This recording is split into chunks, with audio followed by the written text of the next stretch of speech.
Coming up January 30th, join us for a fantastic wrestling experience in Atlanta with adfreeshows.com. Friday night, it's Promo Class with Tony Schiavone and David Crockett, where you can cut a promo in front of the JCP set from Ric Flair's last match, filmed professionally just for you. Saturday morning, it's time for the Power Plant with Sergeant Buddy Lee Parker and a special guest. Your chance to experience what it's like to get inside a real wrestling ring. Saturday afternoon, WWE Hall of Famer JBL will join us as we gather for the Royal Rumble Watch-Along and the $10,000 game event with Efren, where one top guy in attendance will have a chance to win $10,000. And Sunday, it's time for a WCW tour of Atlanta, guided by the one and only Eric Bischoff. Then we'll hit up the DDPY Performance Center. Bang! And finish the night with a ringside seat for a 1FW TV taping. All this and a whole lot more. The first of 3 planned events this year. Make sure to join us as a top guy with an annual membership at adfreeshows.com.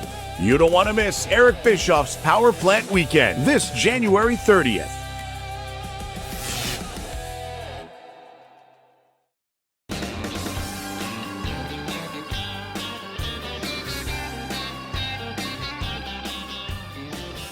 One of the things I've been excited to talk about for a bit with you, a bit of an evergreen situation, if you will, is something that happened with John Cena over the weekend. I don't know if you saw this, but he had a big showing at the Clash in Paris. He was victorious over Logan Paul, and he had a quote that said, "Everyone knows I don't pick my opponents. I'm at my best when it's the open challenge. Like, wow, this is the revitalization of John Cena.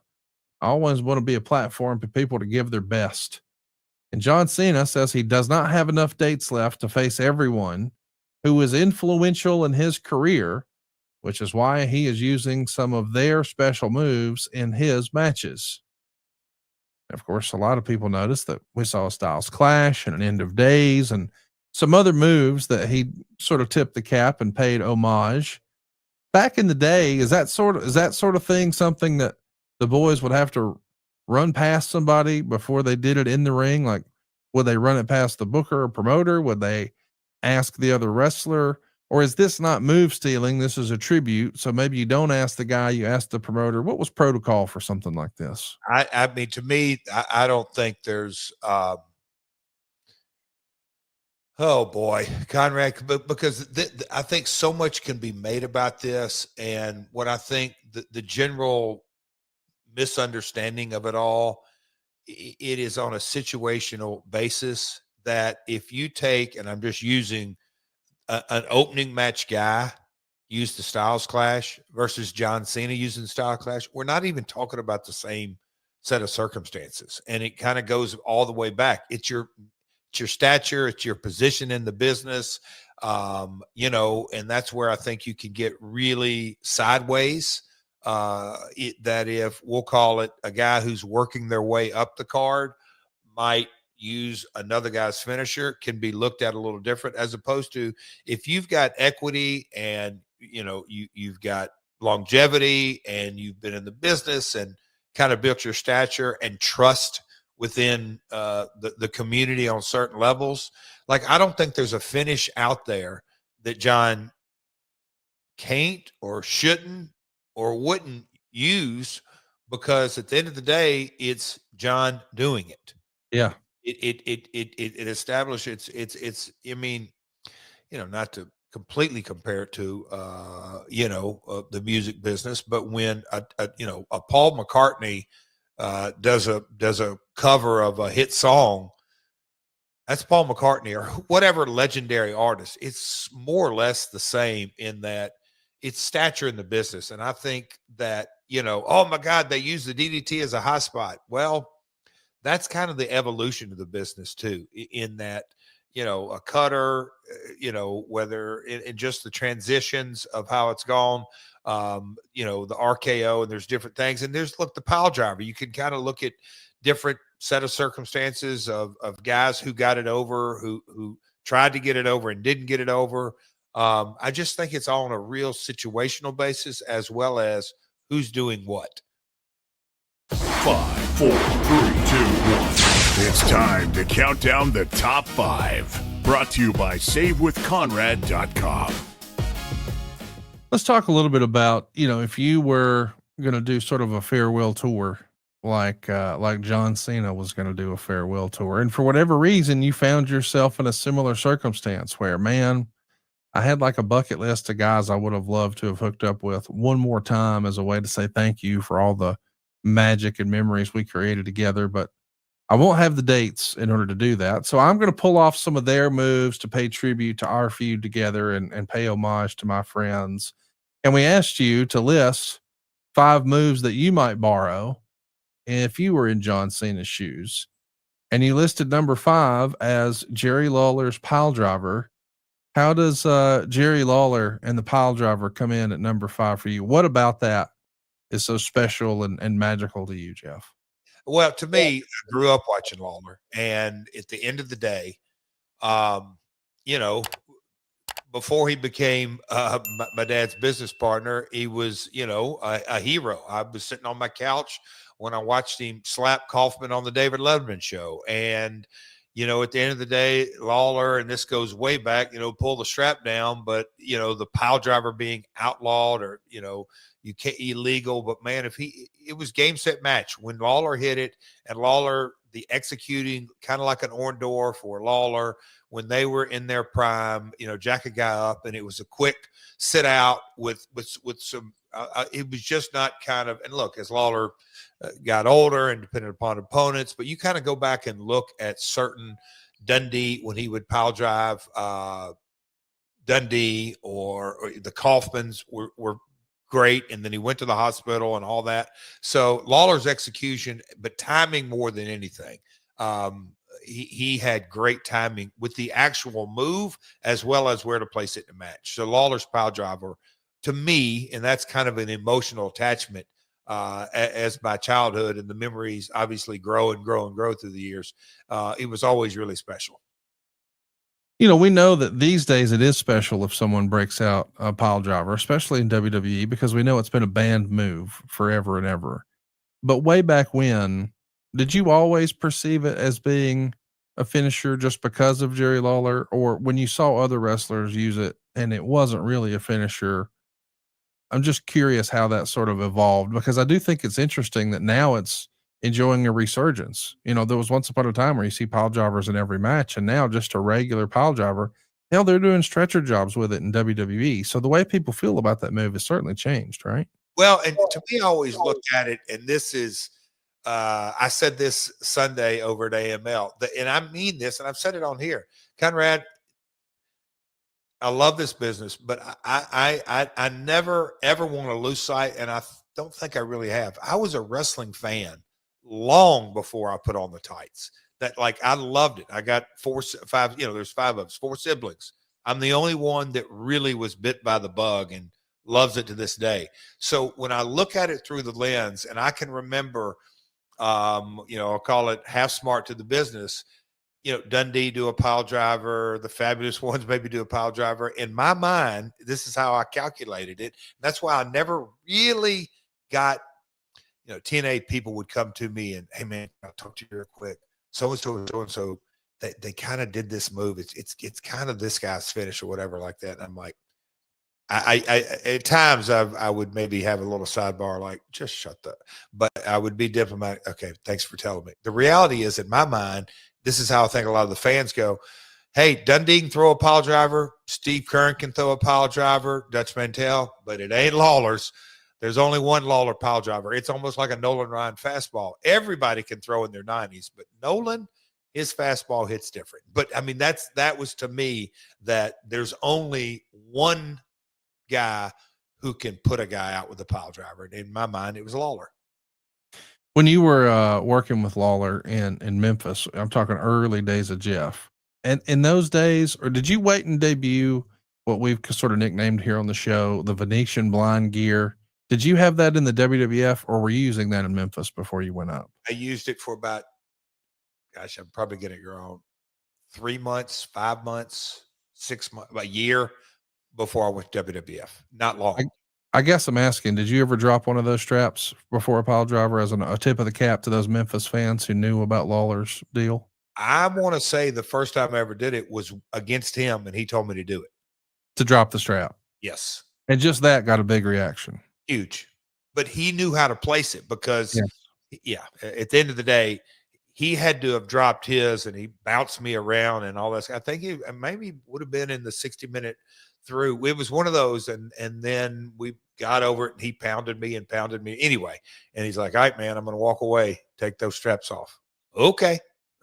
As a young buck, you're in here with your wrestling idol, and you're getting to do his move, and now you get to do the signature call beforehand, like the signal to the fans, and you hear the crowd come with that noise. That's got to be something burned in the memory of your mind. It's the art to me. Those moments will always be the art of the business. Like there is an art to everything, and I know people just kind of gloss over it today.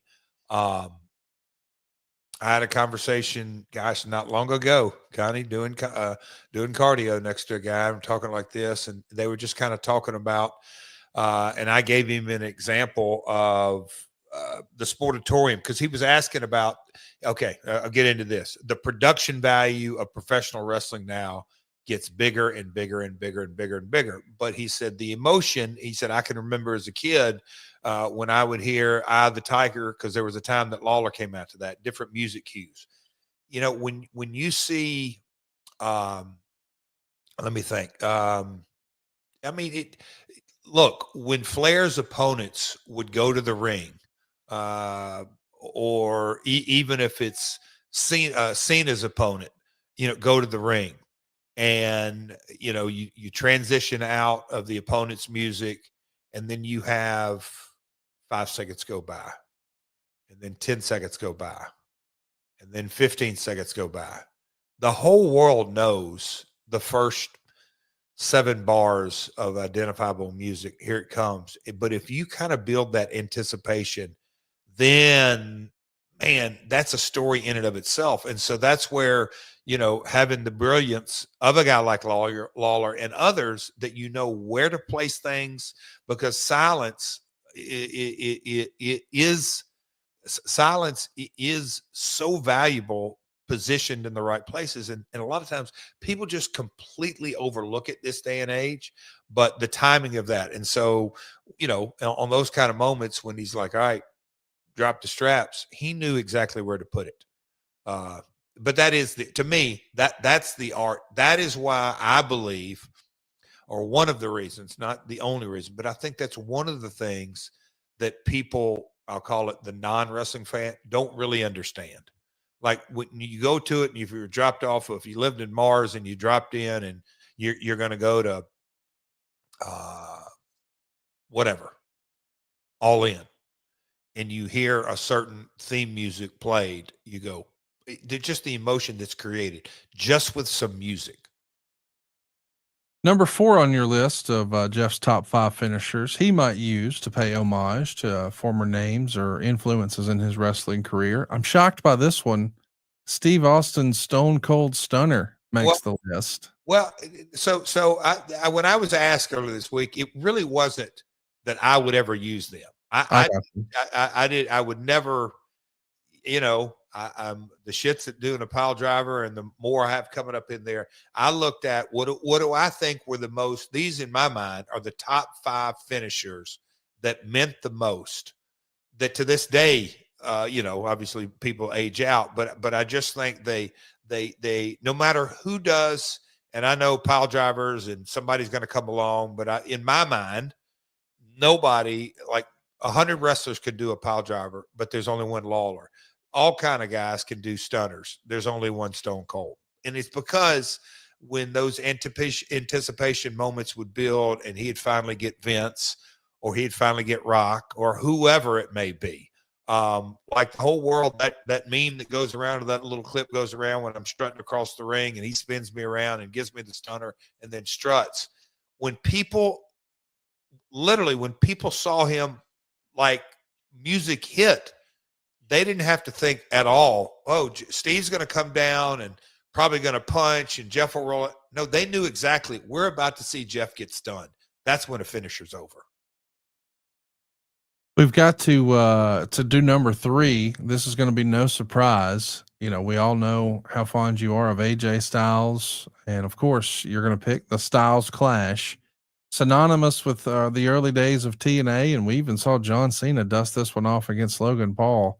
Why does the Styles Clash make the list of your top 5 finishers, Jeff? I just think it's very hard this day and age, and I'm going back 20 years, to come up with something new that has, I'll call it, a lot of variables that you do.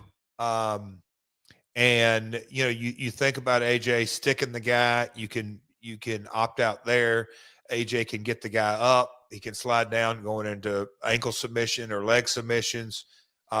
There's all kind of backdrop out of it. There's all kind of variations that you get into it. But when AJ hits it, you know that's why, you know, I'm in a lot of ways, I'm proud papa. So proud of AJ because, man, he came up with that, thought it through, protected it in the early days, and we all did. That was his finish. Nobody else would even come close to touching it. And it to me, the kind of the building blocks of 02 to, you know, 7-8 years of TNA, that to me is where the foundation of the Style Clash was built. And then to kind of see it come to fruition in Japan, independent scene, and then you know, WWE, when AJ walked through the curtain on his debut WWE in Orlando, the world knew what his finish was. You didn't have to go establish that. And so that's where I just think his finish is really cool. Hey folks, let's take a little time out here from your old friend Double J. And you're probably asking yourself, in Conrad Thompson voice, self, what in the heck is Jeff doing the ad read for? Well, I've just got to tell you, because this one, it really hits home. We're talking about Harry's Plus.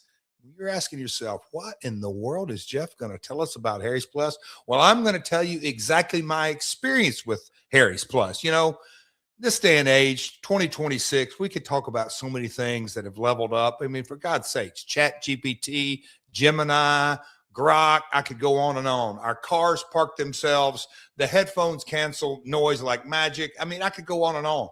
But I thought, you know, Harry's Plus, I'm leveling up with my razor. It's not some flimsy, overpriced BS stuck in 2008. No, it is exactly what Double J needs. And when I stood in front of the mirror with the Queen of the Mountain over my shoulder and she's looking at me, she's like, I want to be here for it. I want to see what you think. Honest to God, I could talk about it being a, you know, I mean, one of those, what do you call them? Like a barbershop quality shave, or it's smooth, and talk about the blades, and they're German engineered, and it's from soup to nuts. They cover it all. But really what I want to just share with you is it's the absolute best shave I've ever had. And folks, I've been on the road a long time. I mean, a long time. And when you can honestly say that it's the best shave I've ever had, Harry's Plus is doing something. Look, I'm supposed to do this simple little call to action, and I'm going to do that. But I'm telling you from the bottom of my heart, it's absolutely the best shave I've ever had. But for a limited time, our listeners can get the Harry's Plus trial set for only $10 at harrys.com/myworld. That's harrys.com/myworld. This set includes the all-new Harry's Plus razor, one refined 5-blade cartridge, a 2-ounce foaming gel shave, and a travel cover to protect your blades on the go. Just head to harrys.com/myworld to claim this offer. And after you purchase, they'll ask you where you heard it. And please tell them that you heard it on My World. And guys, you know, Conrad, he's going to chuckle at me because I'm getting to do this read. And he knows that, you know, Jeff, I'm the one who steers the ship. I do all the ad copy. I do all the reads. And I told him, I said, let me do this one because I bragged about it. Yes, I told our friend, old Dave Silva. I've told Tony Schiavone. I've told others, many folks. I'm telling you, Harry's Plus is the real deal. So for a limited time, our listeners can get the Harry's Plus trial set for only $10 at harrys.com. That's HARRYS.com/myworld. This set includes the all-new Harry's Plus razor, one refined 5-blade cartridge, a 2-ounce foaming shave gel, and a travel cover to protect your blades on the road. Just head to harrys.com/myworld to claim this offer. And after your purchase, they'll ask where you heard it about. You know what? Please tell them that you heard it from My World. Let's do another one. When we think about all-time great finishers, you have coming in at number 2, Jake Roberts and the DDT. Man, once upon a time, I think you used to say, what does it stand for? It stands for the end. And for Jake Roberts, man, that DDT, that was it every time. Why does it make your list? To me, and the old words, often imitated but never duplicated. Can you think of a move that, and I know Jake's 6'4", there's a lot of things that go with Jake and his DDT, but I believe that his execution of his move, and it rightly so, but because a lot of people hit DDTs and variations of DDTs, but Jake hits Jake's DDT so special, and I think that's why. Yes, they protected it. I mean, they really protected it in the 80s. And excuse me, Jesus, protected it in WWF, and then on into actually WCW. But the formation of that and Watts and just as how he built it, Jake got his move over, and just I don't think there's really a talent that doesn't know. I'd be surprised. That's a good question. Hey, where'd the DDT come from? I think everyone knows that's Jake's original move. I'm really surprised to hear what you have as number 1 on Double J, Jeff Jarrett's top 5 finishers. Number 1 is Hangman Adam Page and the Buckshot Lariat. I'm not criticizing the pick. I mean, fans go bananas for this. What do you think it is about that combination that resonates so well with fans or even yourself? Why do you like the Buckshot Lariat as your number 1 top 5 finisher? So I'm kind of go back to the setup. Like, imagine Jake as whatever, and he can have a numerous setup moves, but when Jake would pick a guy up and stick him, you kind of knew, here we go. Same with AJ. When AJ would stick him, there's some anticipation there. Lawler, yes.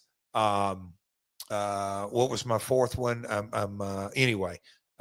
You had the pile driver, the stunner, the Styles Clash, the DDT, and the Buckshot Lariat. The stunner kicking the gut.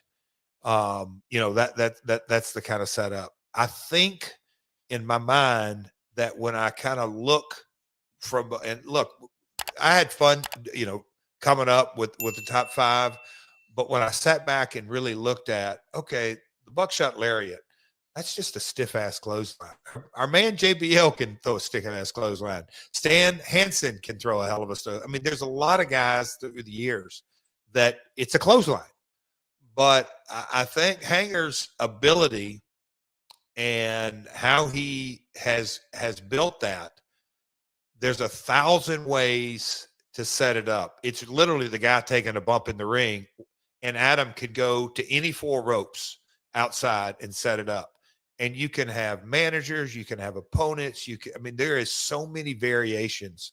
But I'm going to go back to the anticipation and the build. You can build it in All In London when he stepped outside and kind of did his shake and got the people rumbling. Again, the people stood up. They knew they were about to see it. So I think the setup is equally as, or maybe more important, or just as important. It's definitely important. And the variations to do false finishes out of it, I think, gives so much value to it. So just the fact that he, gives space and distance and setup and all that, Conrad, I just think it's very, very trademark, and he's done the work to get it over. And I just think in 2025, can you name a finisher that's more over? That's interesting. We want to hear from you guys. Yeah. What would you put as the most over finisher today, and why? Drop a comment below here on YouTube, and we'll take a look at those next week. The honorable mention for you, Jeff, which I thought was interesting. is the Fritz von Erich Iron Claw. And this is one that, well, I've had a lot of fun with busting our mutual friend Pondwater Dave's balls about. He is a huge Von Erich mark. He loves the claw. I'm surprised. Maybe I shouldn't be. I know you love nostalgia and you have history in Dallas and you were in the Sportatorium. Why does the claw make the list for you, Jeff? So when I sat back and really tried to drill down, Conrad, I'm so freaking pissed if my internet's messed up. So I apologize, folks out there, but I got 5 bars and I'm looking at it. So it's for another argument. But anyway, Conrad, I looked at the finishers and looked at, and you guys didn't ask me, but I said, all right, let me think of one in the 70s, then 80s, then 90s, then 2000s, then in kind of in the 2010. I don't think this decade's over, so 2020, but Hanger started this 6-7 years ago and he's really developed it. But when I thought through the 70s, it popped in my brain, hell, a damn movie's named after this. But I'm going to give it much more validation in that Fritz and his look and his demeanor and his character and his persona, and if you get a chance, folks, just to kind of watch some clips, and I don't know, and Pondwater, I'm not sure what his real thoughts are, but I don't want to call it the simplicity of it. I'm just looking at Coach Keith Morrison saying, Connie hates the claw. But man, oh man, it was so over. And I can't really think of a finish that had more impact in multiple generations, because Fritz gives it to his kids and Kevin and Carrie and Mike and David, those guys. But in Dallas, if Fritz got you in the claw, it's over. I'm sure, I thought through Flair and Dusty and different real super, like the 70s mega stars. And I just was trying to think in all the different territories and eras, and Bruno and Andre and like the real mega stars of the 70s. And the Conrad, maybe that's a talking point. What other 70s superstars had a finish that was as over as the claw? Do you have a 70s, just 70s only, a favorite? No, I don't. I mean, not to be funny, but I wasn't watching wrestling in the 70s, so I don't even know. Yeah. It was a different style. It was a different era. But when we were talking about current, the most over move currently, we're seeing the same answer over and over from most of our listeners, RKO. And if I would have answered from the 90s, I would have said the Diamond Cutter for sure. Yep. But in the modern era, I could still say the RKO. But I think you might be on to something with the Buckshot Lariat. I'll admit I didn't think of that as a big time finish, and I don't know that it would have been on my list. But who's using it in the WWE? Logan Paul, their top guy, their main event. So you've got 2 of the biggest and brightest stars on each channel using that move. We want to hear from you guys. Let us know in the comments, what is the most over move today, and what would you put in your top 5 finishers of all time? Briefly, I want to talk about some of these moves too. Like, there's lots of people who've done pile drivers. Why do you think some pile drivers stand out more than others? Like, we pretty routinely hear about Lawler's or Paul Orndorff's. Most people agree those are 2 of the absolute best pile drivers. What did they do that everybody else doesn't do? Is it just the use of psychology and what leads up to it, or is it the actual execution of the move, Jeff? Both, but I'm looking at spinning toe hole. That's a good one. Mandible claw. I thought about that one, but I don't think you can. It's mandible claw as Mankind versus the Sacco gets a little gray. I thought about he's definitely in there, big time, and shout out to all the comments. I love this, but Conrad, a pile driver executed, and I'm just going to say that the sheer execution is there's a little jump. And then there's literally, you got to kick your feet out. You can't just kind of fall backwards. I just think that it truly is execution. Same with Jake on the DDT. They execute it so well. And I think that's a massive reason why we're talking about how big they got over. I mean, Steve in his stunner, lots of guys can stun, but Steve, big old Texan, throw the boot in there. But I mean, he'd get into you, and I mean, that's what I'm saying. He's laying right on his ass, but he would jump up. Obviously, guys took it differently, but all in the execution. But it is as equally as where to place it in the match as well. And look, all of them. Let's just be real clear. The promoter has to get behind you, and you got to win with that bad boy. It's that simple. If it don't work, it never gets over. So you have to have at the very top of the list a promotion that gets behind you to get it over. Well, yeah, there's no doubt about that. I mean, take a look at how, the WWE established the Stone Cold Stunner and WCW established the Diamond Cutter. I mean, those became, yes, the moves were super over. Like, I would even argue that the Diamond Cutter got over before DDP got over. Like, so, with the audience, they were ready for it. Not today, but there's a unique story on how DDP created the Diamond Cutter. I do want to take just a minute and ask you, when we're thinking about, again, we kind of asked this about trying to get over on social media earlier, but if you're starting your career in 2025 and not however many years ago it was, and you were going to pick a different finisher, how important would it be that you pick a finisher that you can do out of nowhere, like a Diamond Cutter or a DDT or an RKO?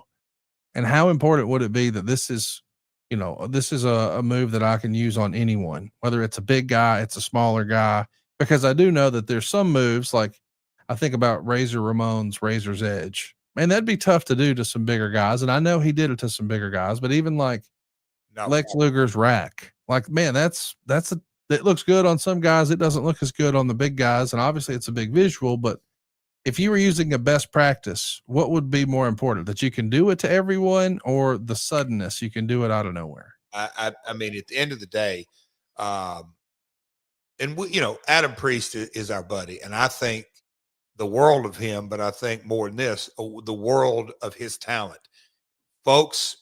If you put him in the music business, he's a bullet with a rocket strapped on him. He is going places in a big kind of way. But to your point, you can't have Adam do the Razor's Edge. Right. You have to match your persona and your talent and everything that goes with it. I mean, they came to me in WWE, and but I don't even know who came first, but I'm just, because when I cut my hair and this and that, and look, the figure four is what, and that was just, I mean, when I went there, I was a heel. Heels didn't, quote unquote, really have finishers. Like in Tennessee, drop kick was my finish starting out. Hey, I beat many guys on Saturday morning doing a drop kick. And as the finisher world really got going, I was a heel in WWF, so I didn't, quote unquote, have that. But then there was that kind of transition. Everybody needed a finisher. And so I wanted one that I could do to everybody and do a semi-simple setup and a lot of variations out of it. That's how in my mind, the stroke. But I don't think you need to hit it out of nowhere. I think you need to have the ability to execute whatever you're going to do spot on and do it somewhat, no matter if your opponent's 6'8" or 5'8". You got to do it somewhat the exact same way to everyone. Well, let's talk about doing the same move the same way to everyone. Specifically, I want to spend a little time talking about the Styles Clash. And I know I first saw that on TNA, gosh, over 20 years ago.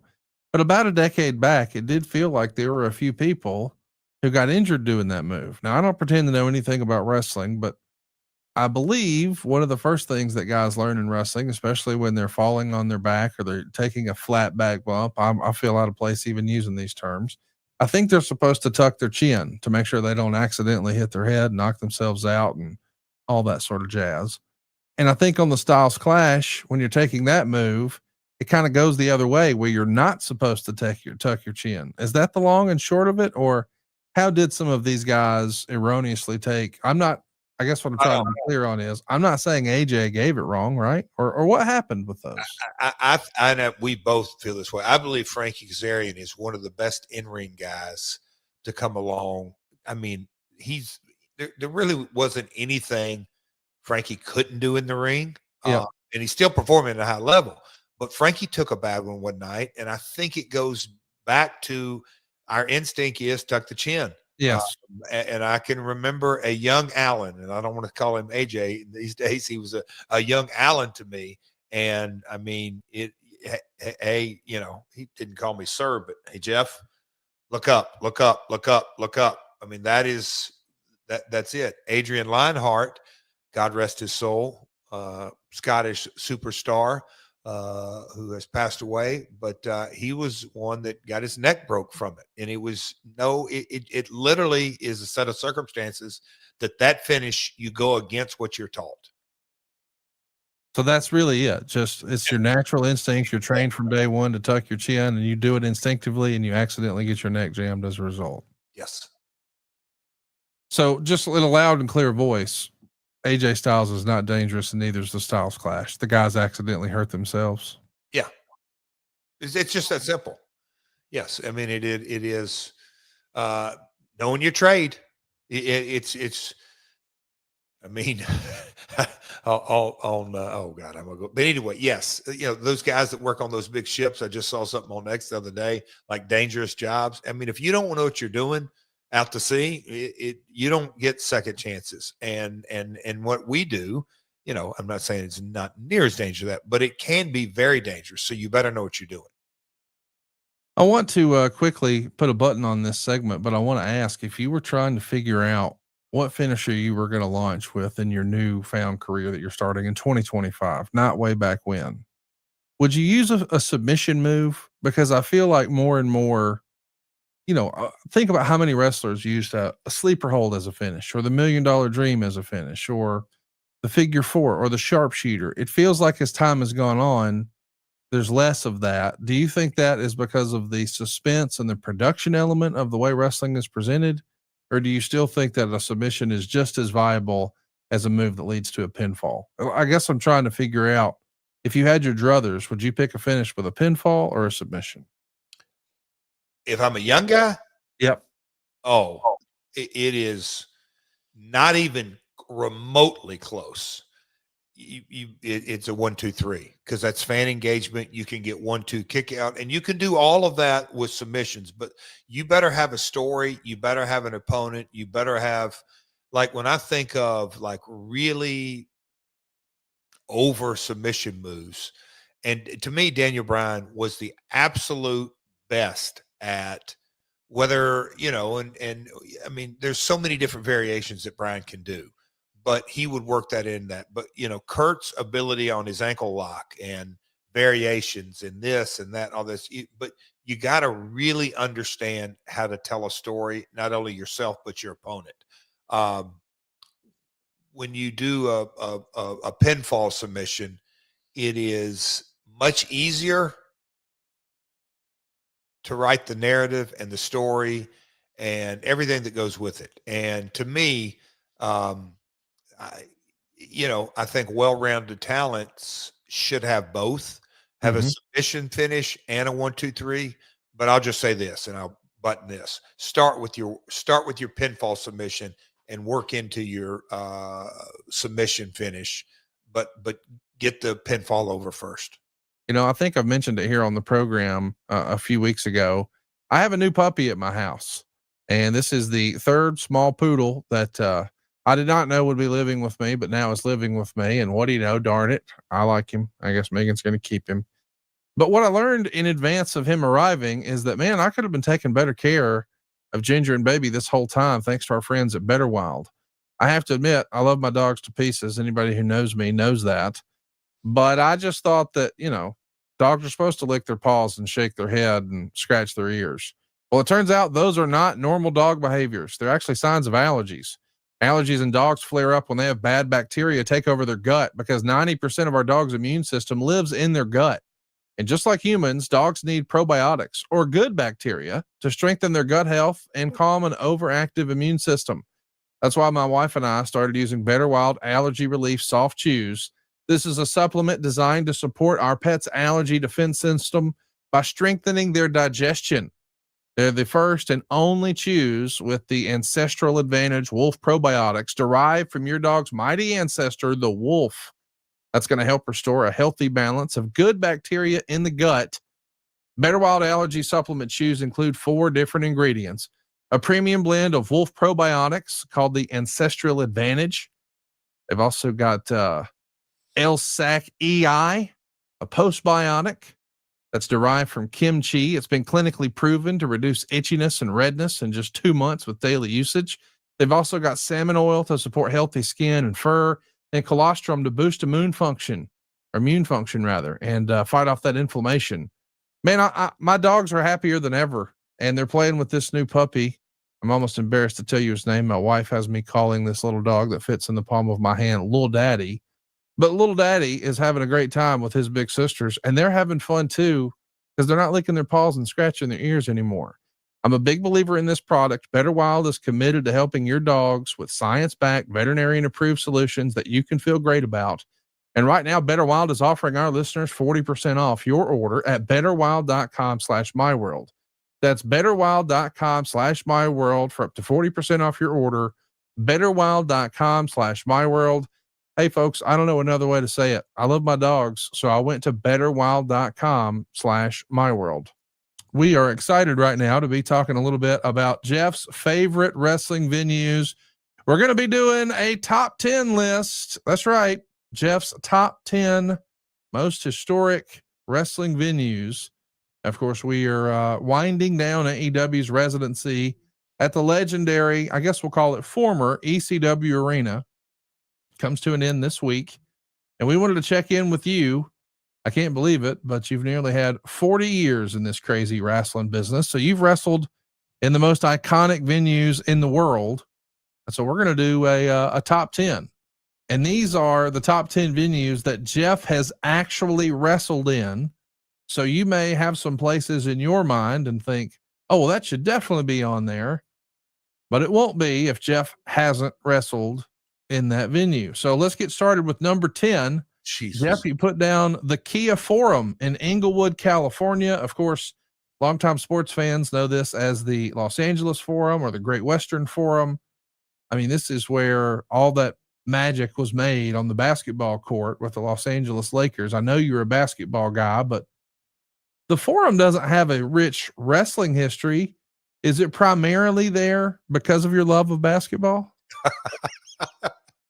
Oh, Cotty, you know me too well. And look, the top 10 wrestling venues, when I had to really think this through, because Conrad, you're right, 40 years, I've wrestled in the smallest of small to, I mean, stadiums all around the world. I was thinking through like the distances I've been from my house to Perth, Australia is about as far away as possible. I've wrestled in Perth. I've wrestled in Adelaide, City of Churches, all through Australia, Israel, Jerusalem. That I was trying to find that venue. That was a cool venue. Abu Dhabi. I mean, Conrad, it was really, really hard for me to say, all right, what are the top 10 venues in my mind that they're gonna put it out in the universe, in the YouTube world. Like, this is not going to be an easy task for me because, again, my family lineage and the companies that I've worked for and all those kind of things and there's one that I left off that I'm going to circle back to here in a little while when you pull it out of me, but there is one that I left off. But the Kia Forum, I can't tell you, I grew up a basketball fan, a junkie, loved the Boston Celtics Laker rivalry. I thought that was, to this day, it just had it had so much wrestling pizzazz because you had the showbiz, and if you're a Boston, either one of them could play the babyface role or the heel role, depending upon. But anyway, the Kia Forum, when I got a chance to crack an actor, Paul Walterhauser, the night after he won a Golden Globe, at this stage of my career, and knowing all the character and the personality and everything that kind of goes with it, Conrad, I found it hard for me not to put it on there because I toyed back and forth. I didn't have a long history in there. Nobody really did. And I think of LA Sports Arena and Anaheim Pond, and I've wrestled the pond many, many times. And then whatever you want to call Staples, and it'll be renamed in a few years. But that's kind of the newer venue, and they're going to have more venues. And so I could go on and on about LA. It's hard to leave LA off as well when you think about wrestling cities and the population and the amount of pay-per-views and big shows and everything that go in it, go down the road to San Diego. Conrad, you can tell I wrestled with this and a lot, but I could not, because it was is a very cool, very like Hollywood, City of Angels, but it's, it goes without saying. So to get an actor to crack him over the head with a guitar shot at that stage of my career, I couldn't leave Kia Forum off of it. I do want to ask, if we take a look over at cagematch.net, I believe you debut in late 92 with the WWF, but it's very early 94, January 94, where you have your first match at the Great Western Forum, and it was with Bret Hart. And according to that website, I'm talking about cagematch.net, you got 17 minutes and 6 seconds. It was a DQ finish. Does that match stand out to you? Because I know Bret, I mean, just to level set this, in January 94, he's the top guy. I mean, Hogan's gone. He is the top guy. And here you are where the Lakers play, and you're in there with the best there is, the best there was, the best there ever will be. Does that match stand out to you? Absolutely. And it's funny when you got to go back in time. 93 is when my vignette started in October. They ran 12 weeks. So, Beautiful Bruce produced them in the fall. Vince, December 18th is your first televised match. Yes. Of 93. So they ran, I want to say beginning of October anyway, October, November, December. And then I did the enhancements. I wasn't due to start on the road, I want to say, until February, because of how just the methodical way the machine puts you out there. And we're going to put you out there and you're going to get wins. And look, at the end of the day, 94 was that, we'll call it that building year. And 95 is when they, put the ICE and that's, the trajectory up. But 94, I was Doink and just a bunch of different other things. But as far as TV went, I was just get wins. Well, Lawler got in a little trouble, and I thought it was pretty cool because Vince actually called and said, "Hey, pal, we're going to start you on the road a little early." Now, okay, yep, you got it. Can you imagine how happy I was, Conrad? I go in from my paydays in Memphis, Tennessee, and all of a sudden you're going to be working main event with Bret. Where? Oh, we got this little run, and you're going to work the Forum. Then you're going to jet out to Hawaii, work that. You're going to be on the island about 16 hours and jump back on a plane and go work San Francisco. Oh, okay. Oh, no, but then you go down to San Diego. I think it's a 4-day run and all big paydays and all against Bret. And Bret, work snug and all that. Oh, wait, Bret's not beating you?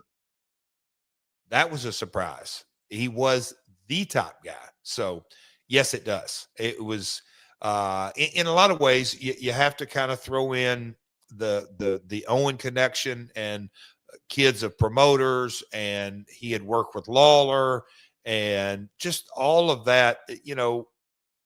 Conrad, it's one of those things that back then, did I have to pinch myself? Yes, but I'm just very grateful for that opportunity as I stand here today, because that was my first entry into WWE live events, is working on top with Bret.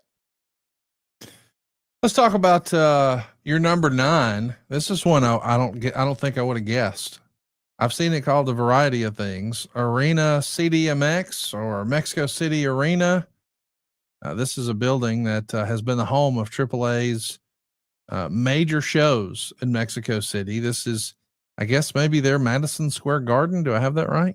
Well, and you can kind of the plaza, and I get it wrong in the enunciation, how to pronounce the name and everything. But this is it's the Garden. It's the modern building. It's not a bull ring. And I just remember kind of the building blocks that AAA did and to build toward this. And I mean, that shot right there, full house, 6-sided ring, just, defending the title there. It was, when I look back on my all 40 years to walk into that building on AAA's biggest show of the year as their champion. It is what kind of wrestling dreams, so to speak, are made for or made with. And again, I just kind of look at, and a lot of folks, they know my career from Double J and country music, and then they may know King of the Mountain and the TNA era and just all that kind of stuff. But my Mexico runs were up there at the very top of my career. Had a lot of fun and very successful as a box office attraction. And I think Karen used to make appearances with you down there, and it was like the Spanish version of The Witch or something like that. That she used. Yeah. But look, and Conan, it would be funny because kind of, this is really pull the curtain back and this and that, you got to lay out different things. And he would just kind of he calls her queen, just go do your shit. And that was literally, and Karen has that, yes, she's my wife, but she has the innate ability of timing and awareness of when to interject herself and then when not to. Just a hell of a talent. They hated her ass down there. They didn't like me either, but yeah. So she's had a lot of fun. A few times scared to death. Not just at ringside, but leaving the arenas, like, what the hell have I got myself into, Jeff? We've got 5. The amount of times she's told me down there, and maybe some late nights when I'd maybe had a few after the show, she's like, Jeff, what are we doing? We've got 5 kids at home, and we're sneaking. Like, what are you doing down anyway? Mexico, a lot of fun. The heat is what made it so special. It's a big venue too. I mean, it's a 22,000 plus seater, but I know Silva's got a big shot of it, and the way AAA shoots it, that looks like 30,000 plus in there. You've had a lot of big matches. The tag with Kurt against LA Park and Electroshock. I think Dorian's hair was on the line. There's been a lot of fun moments, and it's really just about the heat and the interaction with that crowd most of all at number 9, don't you think? Maybe if you had to encapsulate it, and if you've got stats there, but I worked in a 4-way, I think Rich Swann, Phoenix, and I'm not sure who the third one was. It'll come to me. Phoenix, Brian Cage, Rich Swann, and Double J. It was the AAA mega title 4-way. It happened August 25th, 2018, just a few days before the very first Starcast. How about that? Conrad, Phoenix literally did a dive outside. I've never seen a talent go as fast and as hard. And I looked up and he goes over my head, and who's sitting behind me? Maricela. Oh, I love that. Whew. Big heat, more ways than one. But yeah. Oh, okay. I thought that was part of the show. Not part of the show. No, sir. Understood. Do you think it was intentional? Not at all. Phoenix was very apologetic. After he had to look behind him to see if he had any ass left. Okie dokie. Coming in at number 8 on Jeff's list of his most favorite arenas here on My World is the Louisville Gardens. And I think this is something that a lot of big fans of Memphis tapes don't even know, is that Mid-South Coliseum attendance in Memphis maybe fell off in the 90s, but that really wasn't indicative of how the rest of the territory was doing, because Nashville and especially Louisville remained much stronger well into the 90s. Why do you think Louisville loved your brand of wrestling so much? Oh boy. Oh, Conrad, I could kind of talk at lengths on this. The TV on Wave TV was so strong, and it was a weekly staple. And you got to remember that there were certain times, because, in the 90s, Lawler, how do I say this? He went to WWF, and then early 90s, a lot of times, and I get it, stage where he was at in his career, territory kind of slipping in Memphis. It was going down, and he wasn't in the mood to drive 6 hours to Louisville, from Memphis to Louisville. And so there was a little bit up and down. Louisville and Nashville were kind of that steady Eddie. And through the years, people bought and had their reservations. I don't know, first 4 rows were sold out every week because they were standing reservations that they came to wrestling every week. And I mean, literally my grandmother, get to the building early on Tuesdays, and she literally would start writing her the tickets. So when they would come to the box office, money, give her a ticket.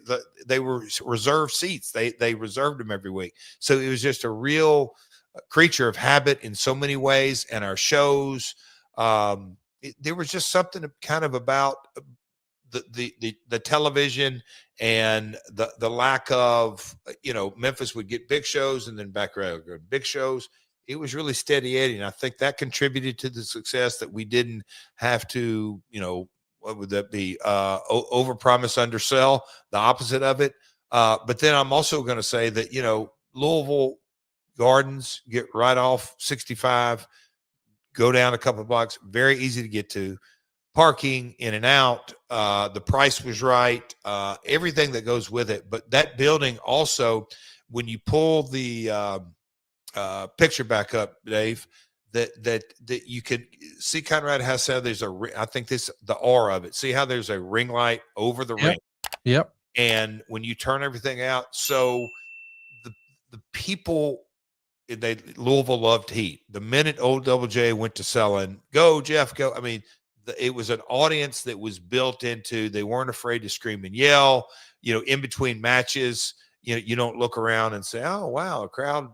Is there as many people as here was last week?" Even if it was up or down, once the show started, lights down, great music, great sound system. And I'm saying all the little intricacies of a weekly show that you got to have that. But man, they got great shows.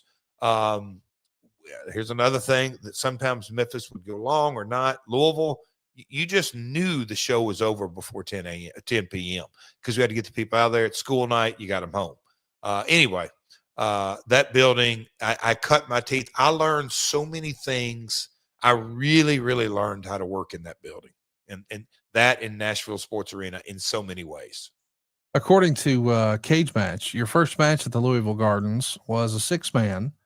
It was yourself, Jerry Lawler, and Tojo Yamamoto. So you're rubbing shoulders with 2 of the biggest stars in the territory, taking on the Pretty Young Things. Yes, that's Coco Beware and Norval Austin and Tom Branch. But you'd come back 7 years later for the WWF and wrestle Rick Martel there. That's right. Of course, in 93, it would be you and Brian Christopher there. In 98, it would be you and Ken Shamrock. And then later you and Steve Blackman. How different was the vibe when it was your dad's quote unquote Memphis territory versus the national opportunity of the WWF? Totally different crowd, totally different vibe, or what do you think? So, in a shocker, Cage Match is wrong. That Lawler, the PYTs, that's Norvell and Coco and Tom Branch. That was Lawler, Jerry Jarrett, and Tojo Yamamoto. That would, and I wrestled every Tuesday. My first quote unquote match would have been against April. So it'd been April of '86 against Tony Falk.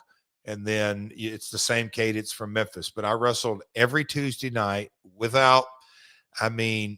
out of the 7 years, Conrad, in between a couple of car wrecks, I don't think I missed. There's a stat out there, a Louisville long time, and Jamie Dundee has a connection to the person who has all the programs. But I mean, it's way less than 10. I think it's less than 5. I didn't miss a Tuesday. I wrestled every Tuesday. And when they started coming in and you said Rick Martel is the model and Blackman in the WWF era and all that, WWF didn't draw very well at the Gardens in I'll call it the early days, or the mid to early 90s. They just loved their Memphis wrestling, and that's what they were in tune with. Once they kind of got rolling in the Attitude Era, and went to the bigger buildings, didn't go back to the Gardens, went to Freedom Hall. But the Gardens was always that territory building that had the special kind of appeal and aura to it. The picture that we've just shown, I think that's Lex as the narcissist in there. And I mean, I think that's Lex on the right. That was how the integration, they booed the shit out of Lex, and he was a heel, but they knew they booed him as much or more as being a WWF guy as opposed to the narcissist. It was Louisville loved their USWA wrestling, like to its very, very core. Well, I know you were not loved in Mexico City. I can't believe this is real, but at number 7, another venue in Mexico City. I'm going to take a stab at trying to pronounce this one. Gimnasio Olimpico Juan de la Barrera. It's a 5,000 seat basketball arena. It's been AAA's home for TV tapings in Mexico City since it first started back in 1992. It's one of the many arenas where Pena and AAA established a wrestling tradition because he was blocked from working with local promoters who had previously relied on CMLL or UWA talent. So it's a big venue for AAA. And I know that, man, you've had a series of matches there. I know you had one in 2014, according to Cage Match, which was Chessman, El Zorro, and Perio Aguirre Jr. and yourself against Cibernetico, Electroshock, Jack Evans, and La Parca. That was like more than 11 years ago. But even earlier this year, I guess before WWE purchased it, March 22nd, 2025, you were down there, and we actually told that story earlier this year on the pods. A lot of heat down there. What say you, Jeff? You know, the plaza where I won Ray to Raise, the bull ring. Again, I was trying to really figure out, this is why this was a challenge for old Double J to figure out the top 10 wrestling venues. And again, I'll get to one after we name number one that could very well, little cliffhanger here, that could have slid in as the number one for me, but we'll get to that at the very end. But this was AAA's Sportatorium, AAA's Tampa Armory, AAA's whatever you want to fill in the blank, kind of their home base that they produced so much out of. Yes. And I can't really say that, oh, I had this. And that's why I don't look at my career as this. I haven't had 5 stars, so we'll be diplomatic, but this 4-star, whatever it is, these, I don't equate my career back to this match and this match and this match. No, just kind of the aura of the venue. And that's where the TV was produced. I've probably performed in there multiple times that may or may not be on Cage Match, but that's why I kind of look at this being the home base. Maybe I have, maybe I haven't, but I don't believe I ever worked in there when it wasn't sold out. And they are rocking. I mean, Conrad, that's the kind of, you've never been there, right? I don't think you have. No, I haven't. No. I mean, loud. Ask JBL about it. They are on fire. Let's get back to our top 10 favorite venues of Double J. And coming in at number 6 is the Boston Garden. The original one closed in 1995. We're not talking about TD Garden. We're talking about the ones that, man, we saw Randy Savage and Tito Santana in. The ones that Bruce used to say you could see the walls sweat. I mean, this was an old school venue. What was it about the Boston Garden that stood out to you, Jeff? I'm going to go back to, I know people, wrestling fans, like, this son of a bitch likes venues because he watched basketball. But no, the home of Larry Bird, the Birdman. But that is secondary. Yes, it was hot. The kind of the aura and the character. I remember driving up to the back of the venue and you're going over these wood slats and it sounds so loud and all, but I was like, oh man, here we are in Boston. But I got the opportunity, and that's why it always kind of rings in my head. I don't take light of these kind of moments, if you will, that were just really special to me. I was in the very last Boston Garden show. And when I think through, the McMahon, and there were local Boston promoters, but, Vince started out promoting in the Cape Cod area and the tent towns and everything went with it. But Vince Sr. and the Boston Garden, and I mean, superstar Billy Graham, Bruno, me and my father had conversations. I can remember him asking about this and maybe a couple of years after it, or maybe right after that. I'm like, hey man, me and Scott Hall got to have a ladder match in this venue on the last card, and the card was stacked, and they recognized some legends that night. And I'll never forget bumping out of the ring and going over by the railing. And that's why, nowadays you're kind of blocked, but I'm down at a bike rail, where a fan can just reach through and touch me. And the son of a bitch takes this is what's crazy. Like a lit cigarette. Like, what the hell is this guy doing? And just said, "Hey, I'm going to put it on his back," and lit my ass up. They didn't like Double J there. But it just had that gritty garden feel. And I think as far as heat, that was when Double J just all of a sudden it went to another level, because I'd been there a little over a year. We talked about it earlier, but that build. By 95, the WWF universe, if you will, that audience knew who character was. They knew my hits. They absolutely knew they hated me. They freaking loved Razor, the character. Razor was super over in that building, among other places, but just the chemistry we had. And that is one of those deals that I do specifically remember the match. And just when we both walked to the ring, you knew that, okay, they came to see this. Let's talk about that. Of course, I should briefly mention you did wrestle other times in Boston Garden. Barry Horowitz would be your opponent when you did a sort of a one-off tour with the WWF. I think it was you and Brian Christopher. That would have been October of 92. And then you would team with Shawn Michaels to take on Diesel and Racer, because let's not forget you were an honorary Click member, well established. But the show you're talking about, the very last show at A Night to Remember, that's what it was called. It was a Boston Garden show that went down on May 13th, 1995. And it was called The Night to Remember, the last ever wrestling show that happened here with all that rich history. And what a card it was. Triple H, Hunter Hearst Helmsley was the opening match against Phil Apollo, who I know at different times portrayed Doink. There was a tag team match with Jimmy Del Rey and Tom Pritchard, the Heavenly Bodies. They were managed by Tony Gurria that night, and they picked up a win over the Bushwhackers. Man Mountain Rock wrestled Quang, Savio Vega, with Harvey Whippleman there. There was a singles match with the Roadie, picking up a win over Bob Holly. Brett and the British Bulldog beat Hakushi and Jerry Lawler in a tag team match. Wow. And then an Intercontinental title ladder match. You picked up a win over Razor Ramon in 10.5 minutes. The show would keep going. The Blue Twins, with Uncle Zebekiah, those are your Nashville buddies, and Dutch Mantel got a win over the Head Shrinkers with Captain Lou. The Undertaker would beat Kama with Ted DiBiase in his corner. Bam Bam Bigelow had Chief Jay Strongbow come out with him to take on Tatanka with Ted DiBiase in his corner. And in the main event, Diesel and Sid with Ted DiBiase. This is not a banner year revenue wise, but I love that it holds such a special place in your memory that it came in at number 6, the Boston Garden.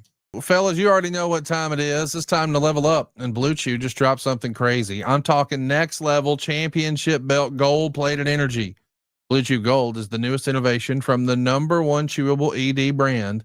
This ain't your grandpa's little blue pill. This is the 4-in-1 beast that's setting the gold standard for performance.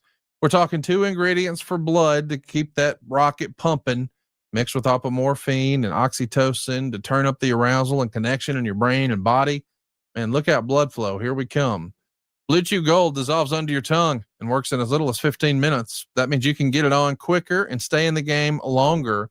We're talking elevation without hesitation. This is peak passion and peak performance in a single tablet. Forget Netflix and chill. This is Netflix and Phil. Make life easier by getting harder and discover your options at bluechew.com. And we've got a special deal for our listeners. Get 10% off your first month of Blue Chew Gold with the code MyWorld. That's promo code MyWorld. Visit bluechew.com for more details and important safety information. And we thank Blue Chew for sponsoring today's podcast.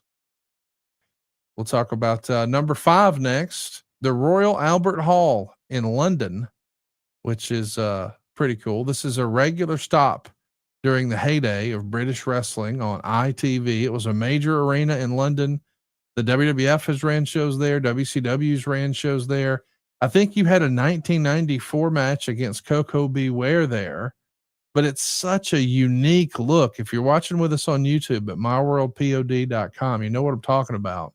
It's not a ton of seats, but man, it just looks so impressive. And there's this big organ that's like a permanent fixture of the building. This feels like a special occasion of some sort, does it not? I mean, this looks like a movie set, Jeff. You know, and this is 94. And a lot of people, boy, Conrad, you ain't kidding. It was a down year. But when you kind of look back on history, and I think a lot of ways, I think the bottom was 92 or 93. You may have covered it, all that. But I believe because there was a time that we'll call it that, new generation era, that Vince to kind of hold things down, Pittsburgh, Boston, Baltimore, all three venues in New York, Nassau, the Jersey, and the Garden, Boston Garden, LA Pond. There was about, 10 or 12, 15 venues that Vince went in and signed. I want to say some buildings 3. So that means we were in there every 4 months.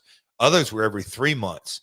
And that was building contracts and building bases. And then he would fill shows around that, basically to keep the product going and all that. But if you kind of look at the houses from, I'll call it 94 to 96, and then of course, Austin and 316 and things exploded. But I think a lot of the building blocks were put in place because it was coming off of the steroid era and Hogan and all of that run and all that. And the monumental shift from, Hogan to Brett, if you will, that when the in-ring product, it took a little bit more priority. But as the things were rolling, that's how I've always kind of viewed it, that no, we were far from setting box office records, but the business started ticking up during that time frame in a real positive way. And Royal Albert Hall, Conrad, does it say, I don't know if it's cage match, or maybe we have to Google it, what year this venue was built? Because I kind of remember getting off the bus, the in and out of the building, the kind of the prestige. And look, I'm super young, impressionable, and you're in a foreign country and you're hearing the Brits talk, and all the security they had. I don't say on every door, but every in and out. And I remember Owen would, he would make jokes about, hey, who's sitting in the Queen's box tonight? With all due respect, Owen's kind of offhand humor. You're like, what the hell is he talking about? He said, yeah, where they're sitting up here. It just Owen and his. But anyway, to get to perform in, I'll call it a very prestigious venue like Royal Albert Hall, because of not the wrestling lineage, but I'll just say the country's lineage, I just think it was very, very unique. And I just remember all the, maybe not so much me and Coco's match, I'm just saying the ins and the outs on one of my first international tours as well. I thought it was really cool. You asked when that building was built. They laid the foundation in 1867 and they completed construction in 1871. Okay. Royal Albert Hall comes in at number 5 on Jeff's favorite venues. So that's got to be the oldest building I've ever worked. Got to, yeah. Is there anything? Got to be the oldest building, right? 1870. I mean, you think for sure. Yeah. All right. I mean, I'm not saying that to be funny, but maybe some of those bullfighting arenas in Mexico or something. Ooh. I'm just saying that sounds old. Yeah. Because it's outdoors, right? Well, no, it's got a dome. Oh, okay. I don't know. Don't get hot. Yeah. Hey, number 4 on your list is of your favorite wrestling venues that you've wrestled in. No surprise here. The Dallas Sportatorium, somewhere upon Water. Dave is so proud. Yeah. Old school Von Erich fans and world class fans know this. This was their ECW arena, if you will. This is the most surface level, I guess, unassuming, because we all know that this is a historic venue, but really, much like the old ECW arena, it's not all that nice. It's not like the Royal Albert Hall. This is an uninsulated tin shed that was built for jamborees around riser seats. And there's a semi-permanent stage in the middle that held the ring. I mean, people who look back at this fondly are fans, the guys who wrestled in it. Well, they didn't always love it, but why does it hold a special place for you? Conrad, we could do an entire podcast on the Sportatorium, its history, the ins and outs. I was very, very respectful when I first went out there in 87 or 88.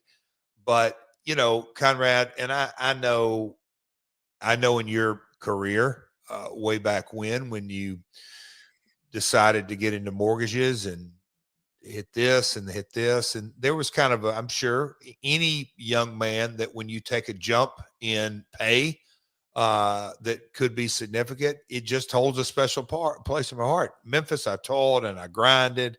And the good part is, in Memphis, I was a promoter's kid. The worst part about it, I was a promoter's kid. So my pay, just all those kind of, it came with life. I'm very grateful. When we went out to Dallas and got into business and my dad took majority control and really drilled down, that's the first opportunity I really had to make a bump in pay. And that came from the syndication.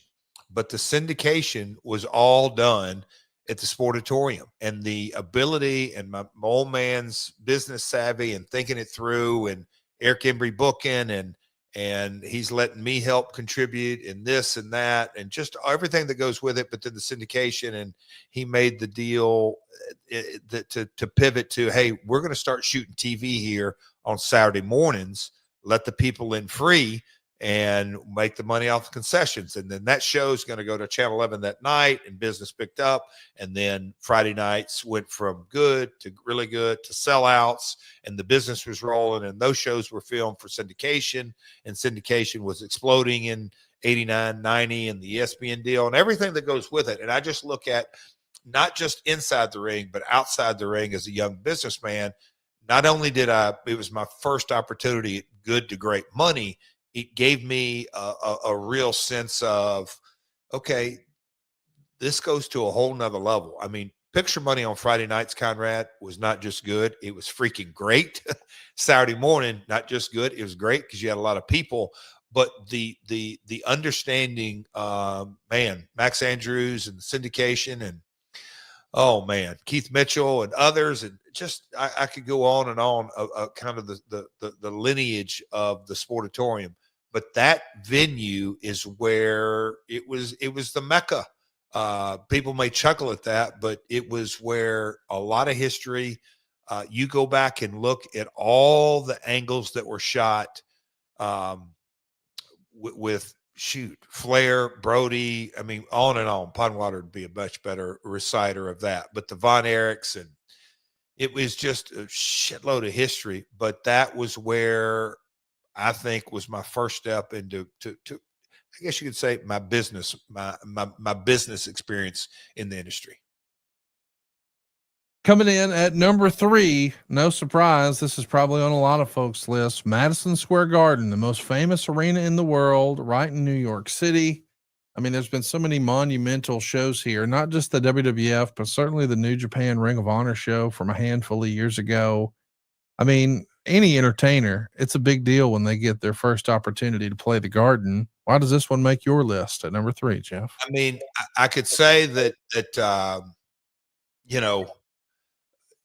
there's so many different reasons, but it is New York City, the Mecca, however you slice and dice it. But when you work a main event in MSG and then have, a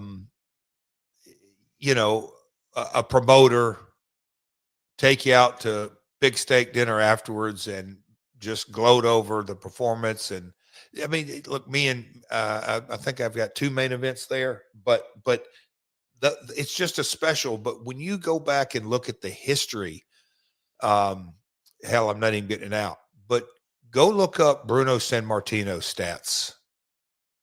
It's almost unfathomable to really sink in the historical significance of MSG, and I'll call it the old New York territory, like the Sportatorium, like the gym in Mexico, like Korakuen Hall, because I wrestled with putting different Japanese, the stadium over there, in a lot of ways, anyway, I could go off on this, but MSG, I think if you've worked in there on any significant level, it's got to be in your top 10. I wrestled with this on the listing. Should I put it at 5 or 8 or 3 or 2? I didn't know really where to put it. This was really hard for me as well to rank 1 through 10 in so many different ways. But the match with me and Sean with Road Dogg in our corner against Razor, I call them Razor and Diesel in this. One of my favorite series of matches of all time, and how we delivered in so many ways. And the 5 of us, in a lot of ways, the most charismatic guy in the match was on the apron where it was on outside. I just can't say enough about that memory. It was just a hell of a match. And that place, every time I went out, New York City loved him some Double J. Let's mention that match in particular was March 19th, 1995. It went 18 minutes and 14 seconds. Diesel and Razor got the win by count out. But what a special match it was. I mean, for all these years later, it to stick out to you, you know, it had to be pretty good. Maybe that would have been the one that Meltzer gave you 5 stars for. Okay. If he would have seen it, there is no doubt in my mind. And I say that tongue in cheek, but then I don't. I think he would have because I do believe it was really, really good. But also, I cannot go without saying this in that, like the Louisville Gardens, not only did the venue and the cards and the arena have its own aura, but I'll say the fans did as well. And Vlad, long time Garden. I don't know that he's missed. I mean, I know he had a run he never missed a Garden show. And Vlad loved to hate Double J.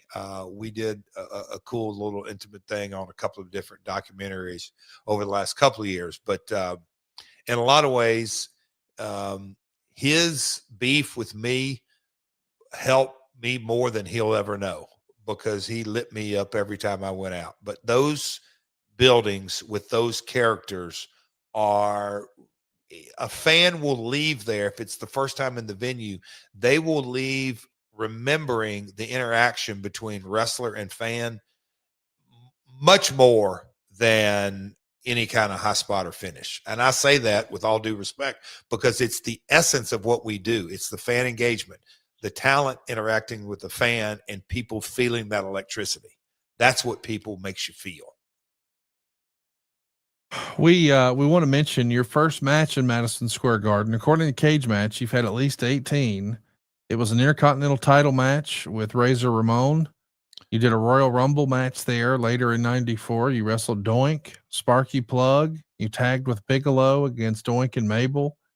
Another match with Razor, a match with Diesel for the world title, that tag match that we just bragged about.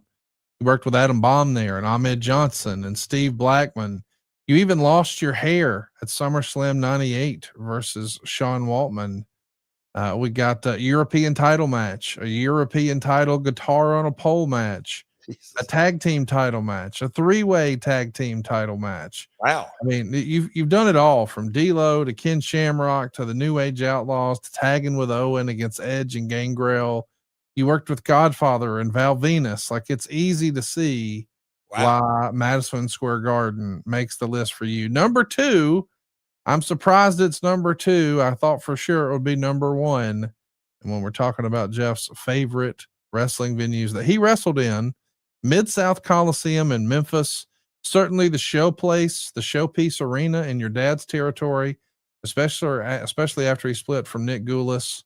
I mean, this was the Memphis territory's Madison Square Garden. This was the big venue. Why does this one make the list for you?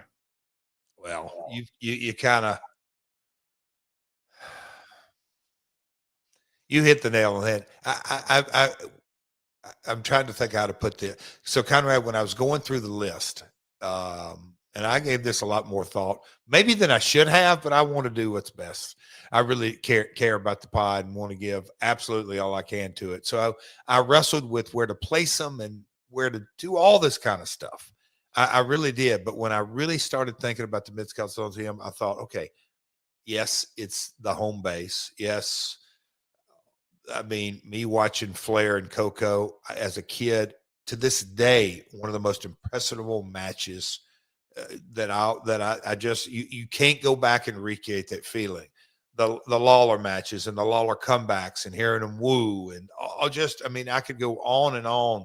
And then whether it was Akio Sato or Robert Fuller or the Moondog matches that I had, and then me and Brett and Owen and Lawler. I mean, I could go on and on and on. But this is the one building, Conrad, that probably all 7 years, because it was every Monday. I've missed very, very few for 7 years, but get to the building, maybe go sell pictures, maybe not, because sometimes Mondays were difficult, but get ready, go over the match or whatever this. But Conrad, I would get butterflies in this building. And maybe it was because it's where I had my first match and I was so freaking nervous, but in the back, every time before I would go out, I would have super butterflies. Like, I don't want to say crippling, because I never had that kind, but the excitement and like, all right, man, here we go. Let's do this. That was the Mid-South Coliseum. I mean, it just was. And there's a lot of emotion that goes into that building, knowing Elvis used to slide in the back door to watch his professional wrestling. But in a lot of ways, you know, whatever year it was, 74, 5, 6, over there, you know, my dad, in some variation, I think it was him and Lawler, and this is when he was really building Lawler, but he was not only booker, but he was talent. And he had 46 of 52, or I may be off, and the historians will say, but he was in somehow, some way, him and Lawler were involved in the main event. But that building meant so much to him because of how, in a lot of ways, that was my old man's stage. First as a wrestler, then as a booker, then as an owner. And there is no Jerry Jarrett legacy without the Mid-South Coliseum. There's just not. And it really, you know, him pulling in the back gate, the empty arena match, the cage match with Lawler and Idol, and there's so many matches. I mean, Jesus, for years and years and years. But the specialty, and there's me against Bockwinkel, a world title match that I kind of slipped in the back door, and Bockwinkel, beats me clean in the middle after I missed a drop kick. But the things he taught me in the match, but how he got me over and gave me very little, but just his psychology was unbelievable. I mean, I could go on and on and on, but I think it resonates back to me and Lawler did our through there. I think that was the match that you're seeing right there. I'm not exactly sure, but at the end of the day, the bond that the Mid-South Coliseum had with my family is why it's number 2. Jeff, the number 1. Oh boy. Of all your favorite venues that you've wrestled in, the United Center in Chicago. You did have the unique distinction of being on the card that opened up this arena for its first event of any kind, SummerSlam 1994. You wrestled Mabel there, and for some reason, Twitter has this as a gif of you. You also won your first world heavyweight title there at Spring Stampede 2000. You had arguably 2 of your better matches against Shawn Michaels and Razor Ramon. You teamed with Eddie Guerrero. You even got an AEW Trios title shot at the Acclaimed back at All Out 2023. There's a lot to unpack here. Why does the United Center stand out above all the rest for you, Jeff? You know what? When I had to drill into venues and the connection that I have with them, it goes without saying. I had to look, because I just think we're all a sum total of all of our life experiences. And Kia Forum's in there, and they're like, man, Jeff loves his basketball.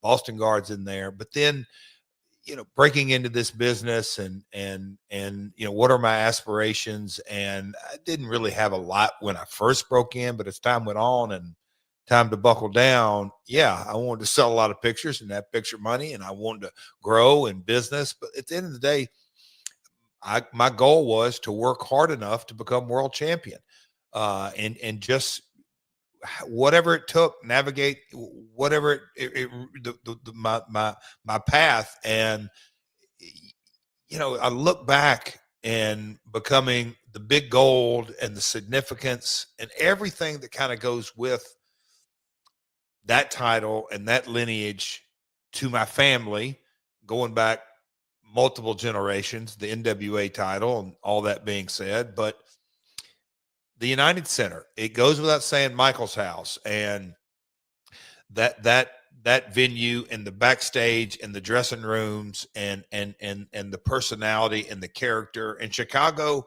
in and of itself. I had thought about Allstate Arena because I had, in that WWF run, that's the last time I got to wrestle with Owen as a partner.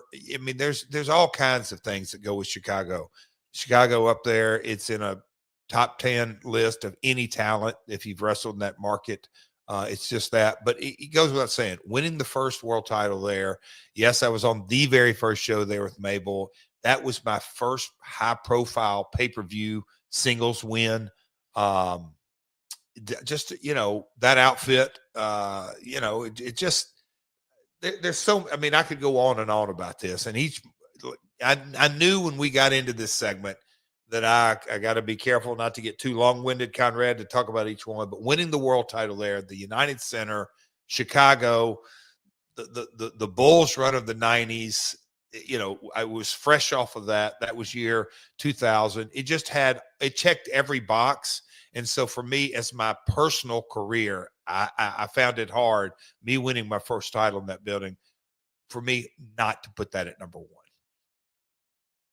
We want to hear from you guys. What do you think are your favorite wrestling venues of all time? And Jeff, you said that you struggled with one that could have been number one. Have we covered them all? Are there any other? Oh, there is one. And do you have any guess what it could be? I don't. Okay. And some people, if they've been with us, wait, hang on. The Nashville Fairgrounds. That because it's torn down, and because of the asylum, that, and I had my second match in there. There's a boatload of history, so it was hard for me not to put the sports arena on there. I put two Mexico venues on there for different reasons. Louisville Gardens and Mid-South Coliseum, those are my early territory days. So Nashville Sports Arena was almost like, yes, that without question is an honorable mention. All the history, and look, that building alone, my grandmother worked her ass off in that venue. Had it not been for that building, when the Scrooge situation in TNA and we pivoted and it was our home for 2 years, the lifeblood that it pumped into our organization, there was so many things. The heel section at TNA, me and AJ's matches, just I could go on and on. So that definitely was it. But the other one, Conrad, is not really a venue, and you're going to know where I'm going with this. But I believe in a lot of ways it had the most significant impact on my career.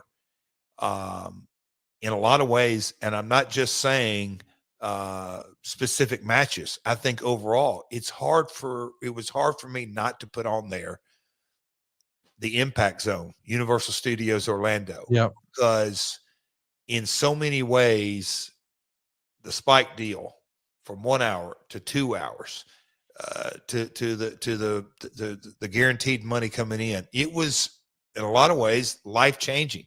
Yes, it's not a venue. It's a 4-wall. We built it out to a studio. And when I kind of look at our residencies and, Full Sail, and there's been residencies through the years, in a lot of ways, the Sportatorium was a TV studio. 1960 Union Avenue, Channel 5 in Memphis was a TV studio, and studios all across the country.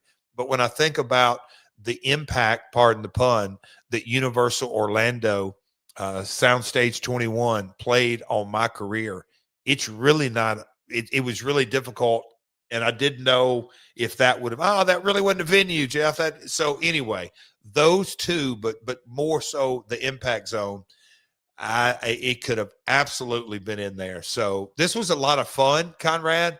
It got me thinking, and I just don't think there's a perfect science to us, but I enjoyed the hell out of going down memory lane on all the venues I've worked in. All right, folks, listen up. Last week, President Trump announced that Fannie Mae and Freddie Mac were going to buy more than $200 billion worth of mortgage bonds. And then I actually saw the next morning on CNBC, the head of the FHFA, well, he says it's actually $225 billion. Now, what does this mean? It means that there's going to be more demand. And what does that mean for you?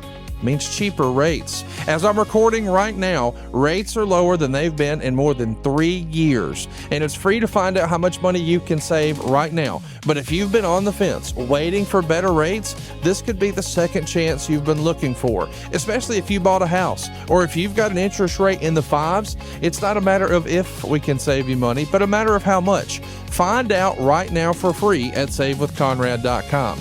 And I'm especially talking to you if you've ran up credit card debt. I know there's been a lot of talk about, can President Trump cap the amount of interest that's paid on credit cards? I don't know. That remains to be seen. But here's what I do know. There's a whole lot of folks who feel stuck making minimum payments at like 22%. You know you can do better than that. If you put Christmas on a credit card, what's it going to be before you actually pay Christmas off? May? June? Stop kicking the can. Keep more of your own money right now. And how's this for starters? No payments for the next 2 months. That's right. You won't have to make a payment in February or in March. You're done until April. And come April, you're going to be saving a whole boatload of cash. Find out how much money you can save for free. $500, $600, $700, $800 a month. Just last week, we helped a family save more than $1,000 a month, and you can start saving cash today. Again, there's no cost, no obligation, and if we can't save you some cash, we won't waste your time. Let us run the numbers, see if it makes sense. If it doesn't, we'll part friends. But we're not the bank. We don't say no, we say not yet, but here's how. We got to get a plan, and we want to be your mortgage advisor for life. You've got a friend in the mortgage business, savewithconrad.com. NMLS number 2129, equal housing lender, savewithconrad.com, or send me an email, conrad@savewithconrad.com.